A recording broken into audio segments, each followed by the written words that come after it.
What's up guys, we're back with the old setup and a pretty old question too. We are given two lists, sorted linked lists, and we need to merge them.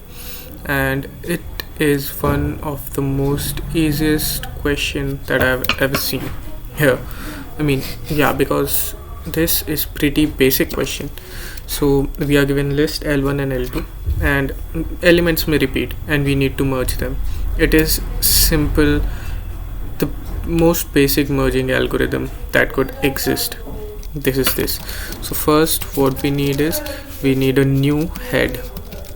I'll name it that, equals to new list node. Then we need a current pointer for this, so I'll call this a node. I'll call it cur equals to, and I'll assign it this value. So the head here is empty right now. It does not contain value, it does not contain any value, and we do not want it to contain any value too. Now we'll learn a while loop till our L1 is not equal to null, as well as L2 should not be equal to null. If any one of them is null, then we need to break out of this loop. And in this loop what we'll do is we'll compare L1 dot well is less than equal to L2 dot well. If this happens, then we want back here, if this and this this is L1, this is L2. If L1 dot well and L2 dot well, we are comparing them. If this is less than this, what we want to do is we want to assign this here. Although they have assigned L2 here, but it does not matter, I am assigning L1 there. Now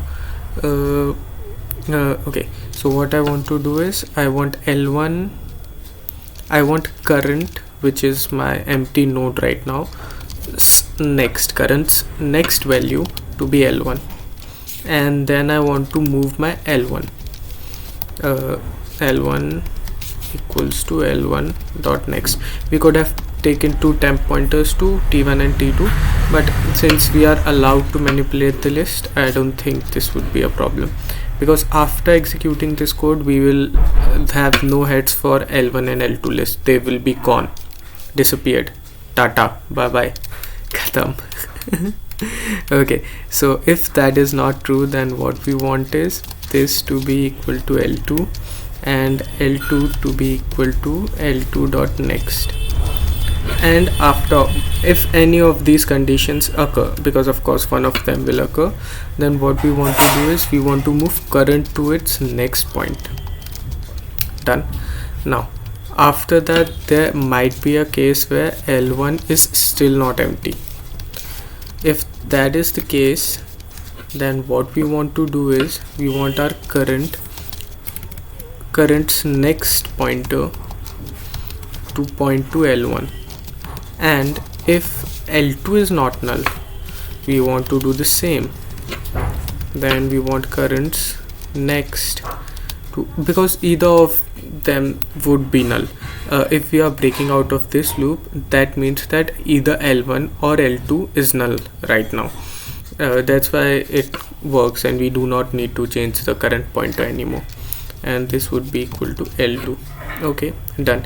At the end what I want to return is return my new head, but we know new head is false.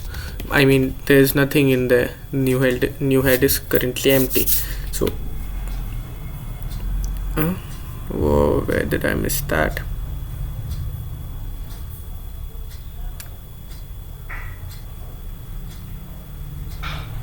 Yeah, there's the new head. Expected. Why are you expecting a semicolon after this? What is wrong there? Shall I rewrite this? Oh, I have misspelled wild. Well, happens to me most of the time. Yeah, this works, and if I run this code it works. So the complexity is mn, if m is the length of first list and n is the length of second list. If n is the length of first list and m is the length of second list, then the complexity would be m plus n, because we need to iterate first list completely as well as the second list completely. And that was it for this. Thank you so much.